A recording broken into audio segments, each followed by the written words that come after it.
Découvrez au travers du podcast de Futura Science un concentré de science à écouter quand vous voulez, où vous voulez. Futura Science, au cœur de la science.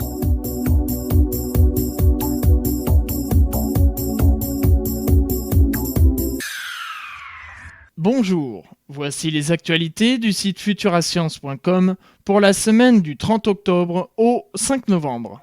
Le télescope Hubble est sauvé. Ça y est, c'est fait. Après plus d'une année d'hésitation, la NASA s'est enfin rangée du côté des astronomes et des scientifiques qui réclamaient à corps et à cri une nouvelle mission de maintenance du télescope spatial Hubble afin que celui-ci puisse rester fonctionnel dans l'attente de son successeur, le James Webb Space Telescope. Cette nouvelle mission, la 5e du genre, les chercheurs la doivent essentiellement à l'actuel administrateur de la NASA, Michael Griffin, qui a accepté de revenir sur la position de son prédécesseur, lequel se déclarait hostile à ses travaux depuis l'accident de la navette Columbia, préférant consacrer toutes les ressources disponibles à l'achèvement de la Station spatiale internationale. Et le programme est particulièrement ambitieux. C'est en mai 2008 que Discovery devrait s'envoler avec à son bord un équipage déjà désigné, ayant subi un entraînement très spécifique et du matériel de remplacement destiné à remettre en état les dispositifs d'orientation et de stabilisation selon 3 axes du prestigieux instrument. Pas moins de 5 sorties seront nécessaires pour mener à bien ce qui a déjà été considéré comme la plus complexe et la plus ambitieuse des missions en orbite, bien plus que tout ce qui a été accompli pour l'ISS.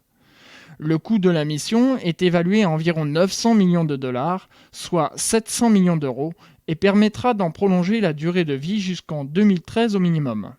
Sans cela, son service devrait être interrompu vers 2009, soit par défaillance de ses gyroscopes stabilisateurs, soit par épuisement des batteries après un trop long cycle de charge et décharge.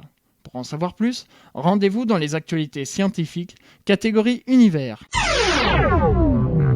Un vidéoprojecteur de poche grâce au LED. Le désir de beaucoup d'utilisateurs est que les petits appareils portables qui utilisent peu d'énergie puissent rapidement être démontés et remontés. Une équipe de chercheurs à Jena a effectué une série de développements essentiels afin d'utiliser des LED, sources lumineuses à base de semi-conducteurs, dans les vidéoprojecteurs.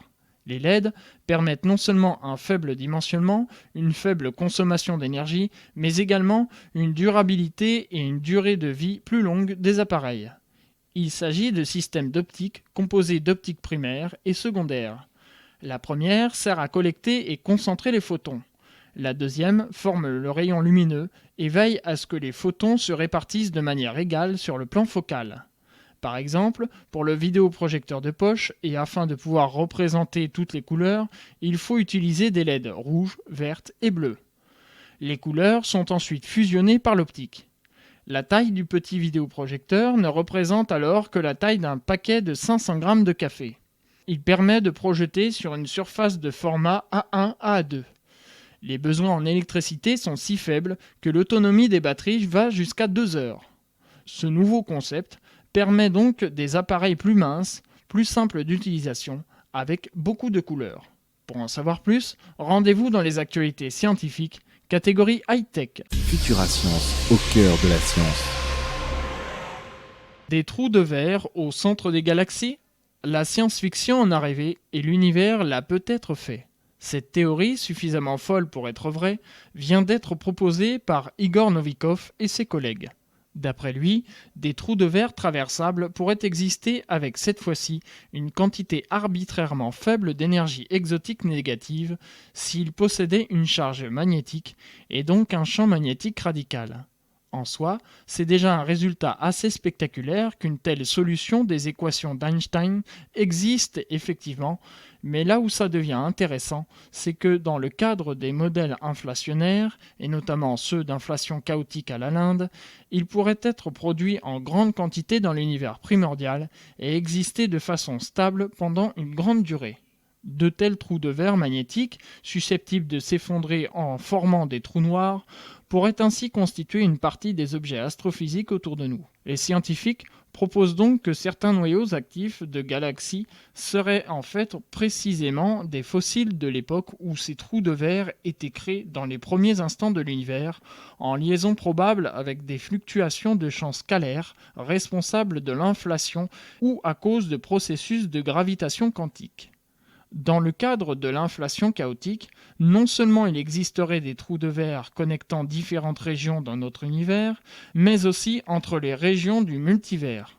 Pour en savoir plus, rendez-vous dans les actualités scientifiques, catégorie Univers. Nous vous invitons aussi à consulter le dossier Singularité, trous de verre et voyages spatio-temporels. Un squelette interne donne leur forme aux bactéries. Comment la forme d'une cellule est-elle déterminée est une des questions fondamentales de la biologie cellulaire. Il y a 5 ans, les travaux de scientifiques à l'université d'Oxford ont contribué de manière décisive à montrer que les bactéries possèdent un cytosquelette qui détermine la forme cellulaire en découvrant que les protéines MREB sont des ancêtres bactériens de l'actine. Des scientifiques ont caractérisé le rôle d'une de ces protéines, MREBH. Ces chercheurs ont ainsi montré que MREBH contribue à la détermination de la forme de la bactérie d'une façon jusque-là inconnue. Elle dirige la destruction des zones précises de la paroi bactérienne, ce qui permet paradoxalement une croissance contrôlée de la bactérie en forme de bâtonnet. Les chercheurs ont également montré que les 3 homologues de l'actine de B subtilis sont localisés dans la même structure hélicoïdale le long de la cellule. 2 de ces protéines sont impliquées dans la synthèse de la paroi cellulaire, tandis que MREBH est impliqué dans son hydrolyse. Le modèle proposé suggère que la localisation spatiale de ces processus est déterminée par les filaments hélicoïdaux des actines et que leur coordination contrôle la forme bactérienne. Le cytosquelette bactérien interne est donc responsable de la forme des cellules en contrôlant la géométrie de leurs parois externes. Pour en savoir plus, rendez-vous dans les actualités scientifiques, catégorie Vie. Nous vous invitons aussi à consulter le dossier En savoir plus sur les virus. Futurascience. L'écoulement du fleuve Amazon s'est inversé. Non, il ne s'agit pas du scénario d'un film catastrophe tourné sur l'un des 2 plus longs fleuves sur Terre avec le Nil, mais bien de la conclusion des travaux menés par un jeune chercheur et son promoteur. D'après ces géologues, l'Amazone a coulé par le passé de l'océan Atlantique vers le Pacifique, à l'opposé de sa direction actuelle. En s'intéressant aux roches sédimentaires dans le bassin du fleuve, les scientifiques ont découvert dans la région centrale de l'Amérique du Sud des minéraux antiques ne pouvant provenir que de montagnes, maintenant érodées, de la partie orientale du continent, chose impossible si l'Amazone avait toujours coulé vers l'est. L'explication retenue est que ces sédiments proviennent d'une région montagneuse qui s'est formée au Crétacé entre 65 et 145 millions d'années avant notre ère. Cette montagne a dû renverser l'écoulement du fleuve vers l'ouest, permettant à des sédiments vieux de plus de 2 milliards d'années d'atteindre le centre du continent. Une crête relativement basse, la voûte de Purus, qui existe toujours, s'est dressée au milieu du continent, divisant l'écoulement de l'Amazone à l'est vers l'Atlantique et à l'ouest vers les Andes. À la fin du Crétacé, les Andes ont commencé à grandir, donnant naissance à un bassin entre les montagnes et la voûte de Purus. Quand ce bassin occidental fut suffisamment rempli, probablement à la fin du Miocène, le fleuve creusa une brèche avant d'adopter sa direction actuelle. Pour en savoir plus, rendez-vous dans les actualités scientifiques, catégorie Terre. Nous vous invitons aussi à consulter le dossier L'eau est-elle encore bleue ? Les autres faits marquants en bref. La version française d'Internet Explorer 7 est désormais disponible sur le site de Microsoft. Son installation nécessite Windows XP avec le Service Pack 2 ou Windows Server 2003 SP1 ou R2 ou encore Windows Server 2003 pour Itanium.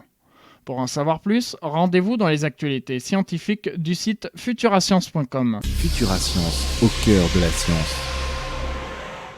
Pour finir, quelques mots sur la thématique du mois.